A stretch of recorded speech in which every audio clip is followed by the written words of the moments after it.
Good morning, नमस्कार, सुप्रभात दोस्तों। ये है आपका अपना प्रिय आरजे आदि का शम मानुस और आपके लिए लेकर आया है आपका मनपसंद प्रोग्राम पॉजिटिव कर्मा। दोस्तों आज है 27 नवंबर, एपिसोड नंबर 203, दिन है शुक्रवार और ये एपिसोड मैं आपको प्रसारित कर रहा हूँ बेंगलुरु से। दोस्तों एपिसोड 203 की शुरुआत करता हूँ मैं कुछ इस प्रकार। जीवन में हमेशा छोटी छोटी गलतियों से बचने की कोशिश करनी चाहिए, क्योंकि इंसान पहाड़ों से नहीं बल्कि पत्थरों से ठोकर खाकर गिरता है।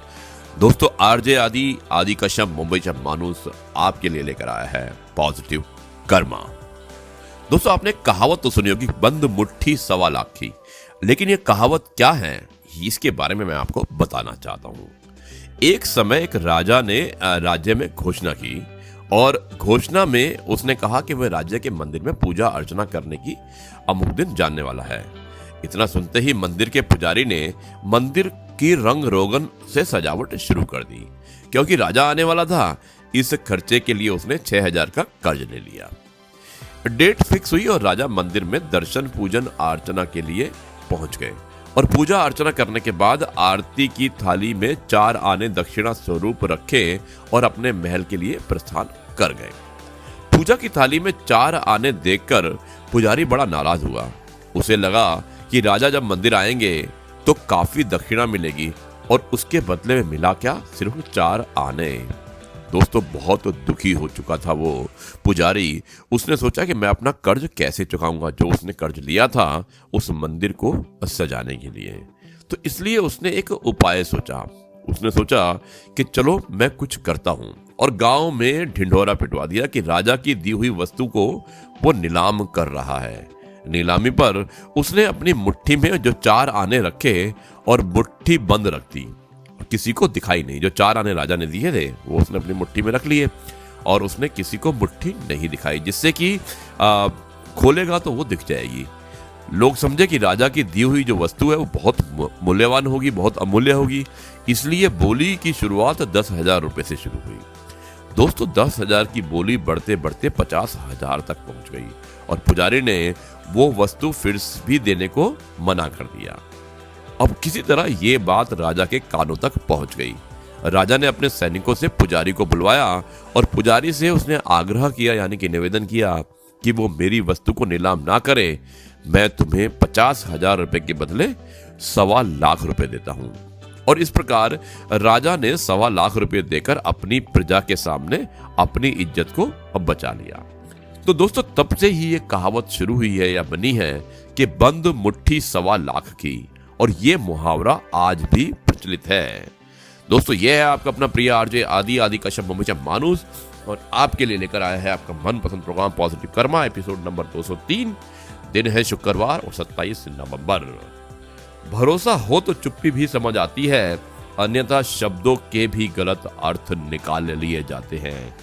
दोस्तों आशाएं ऐसी हो जो मंजिल तक ले जाएं, आशाएं ऐसी हो जो मंजिल तक ले जाएं, मंजिल ऐसी हो जो जीवन जीना सिखा दे, जीवन ऐसा हो जो संबंधों की कदर करे और संबंध ऐसे हो जो याद करने को मजबूर कर दे। दोस्तों अगर आपकी किसी को याद आ रही है या आप किसी को याद करते हैं तो आप जरूर उनसे मिलिएगा और जरूर उनसे बात कीजिएगा। यह है आपका अपना प्रिय आरजे आदि का शम मुंबई का मानुस और आपके लिए लेकर आया है पॉजिटिव कर्मा। जाइएगा मत, मैं मिलता हूं एक छोटे से ब्रेक के बाद में। और आज आरजे आदि का विशेष आपके लिए लेकर आएगा एक नया कार्यक्रम, नई कहानी, नई बात। मैं मिलता हूं एक छोटे से ब्रेक के बाद।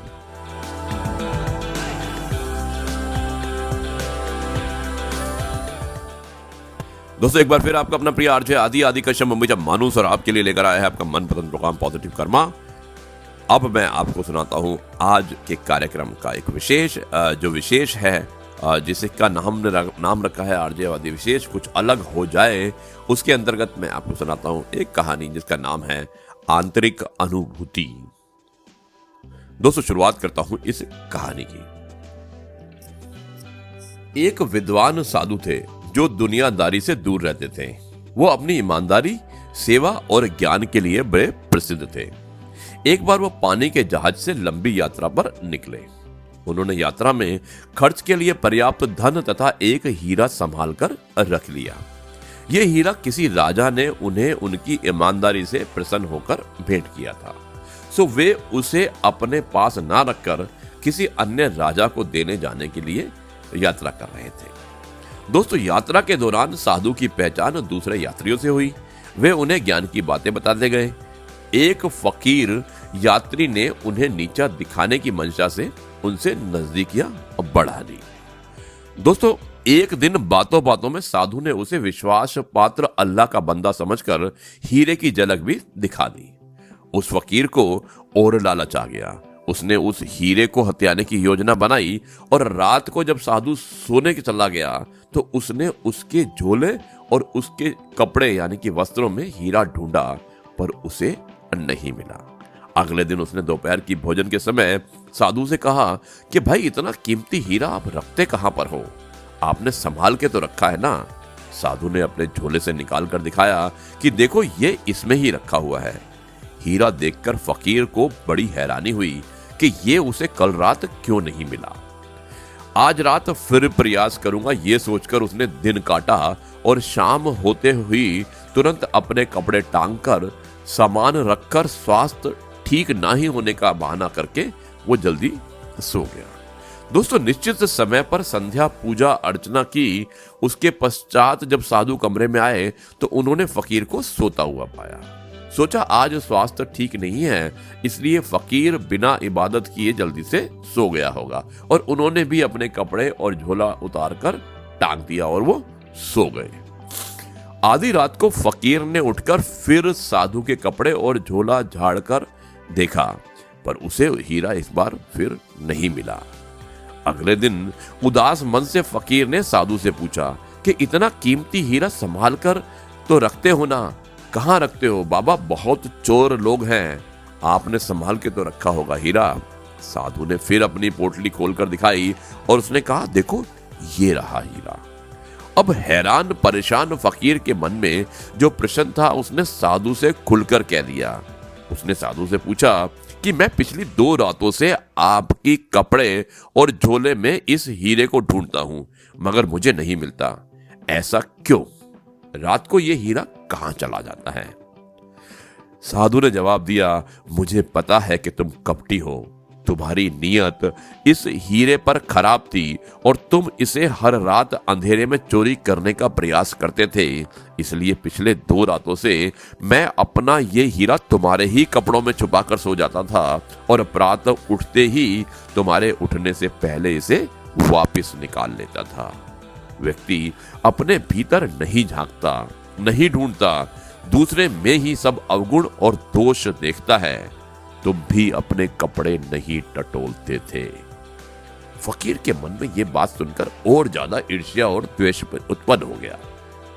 वो मन ही मन साधु से बदला लेने की सोचने लगा। उसने सारी रात जागकर एक योजना बनाई। सुबह सुबह उसने जोर जोर से चिल्लाना शुरू कर दिया। उसने कहा, हाय मैं मर गया, हाय मैं मर गया, मेरा एक कीमती हीरा चोरी हो गया है। और वो रोने लगा। अब जहाज के कर्मचारियों ने देखा। उन्होंने कहा कि तुम घबराते क्यों हो? जिसने चोरी की होगी वो यही कहीं होगा। हम एक एक की तलाशी लेते हैं और वो पकड़ा जाएगा। अब यात्रियों की तलाशी शुरू हो गई। जब साधु बाबा की बारी आई तो जहाज के कर्मचारियों और यात्रियों ने उनसे कहा, आपकी क्या तलाशी ली जाए? आप पर तो अविश्वास करना ही अधर्म है। ये सुनकर साधु बोले, नहीं भाई, जिसका हीरा चोरी हुआ है उसके मन में शंका बनी रहेगी, इसलिए मेरी भी तलाशी ली जाए। और बाबा की तलाशी ली गई, लेकिन इस बार भी उनके पास से कुछ नहीं मिला। 2 दिनों के बाद जब यात्रा खत्म हुई तो उसी फकीर ने उदास मन से साधु से पूछा कि बाबा, इस बार तो मैंने अपने कपड़े टटोले भी थे, हीरा तो आपके पास ही था, वो कहां गया? साधु ने मुस्कुराकर कहा, उसे मैंने बाहर पानी में फेंक दिया था। साधु ने पूछा, तुम जानना चाहते हो क्यों? क्योंकि मैंने जीवन में 2 ही पुण्य कमाए हैं, एक ईमानदारी और दूसरा लोगों का विश्वास। अगर मेरे पास से हीरा मिलता और मैं लोगों से कहता कि ये हीरा मेरा ही है, तो शायद सभी लोग साधु के पास हीरा होगा इस बात पर विश्वास नहीं करते। यदि मेरे भूतकाल के सत्कर्मों के कारण विश्वास कर भी लेते तो भी मेरी ईमानदारी और सत्यता पर कुछ लोगों को संशय यानी कि शक बना रहता। मैं धन तथा हीरा तो गंवा सकता हूं, लेकिन ईमानदारी और सत्य निष्ठा को खोना नहीं चाहता। यही मेरे पुण्य कर्म हैं जो मेरे साथ जाएंगे। उस फकीर ने साधु से माफी मांगी और उनके पैर पकड़कर रोने लगा। दोस्तों, मनुष्य का मूल धन, इज्जत और धर्म है। चाहे परिस्थिति कितनी ही विपरीत क्यों ना हो, इसे खोने ना दें। आप हमेशा समाज में चमकते रहेंगे। दोस्तों, कैसी लगी ये कहानी आप मुझे जरूर बताइएगा। मेरा मोबाइल नंबर है 9833880402। ये है आपका अपना प्रिय आरजे आदि का शब्द हमेशा मानुस, और आपके लिए लेकर आया था आपका मनपसंद प्रोग्राम पॉजिटिव कर्मा। 27 नवंबर शुक्रवार का दिन और एपिसोड नंबर 203। आज भी ये प्रोग्राम मैं ब्रॉडकास्ट कर रहा था बेंगलुरु से। कल मैं आपसे फिर मुलाकात करूंगा किसी नई कहानी, नए किस्से और नई बात के साथ और नए विशेष के साथ। तब तक के लिए मैं आपसे कहता हूं नमस्कार, जय हिंद, वंदे मातरम, भारत माता की जय और वंदे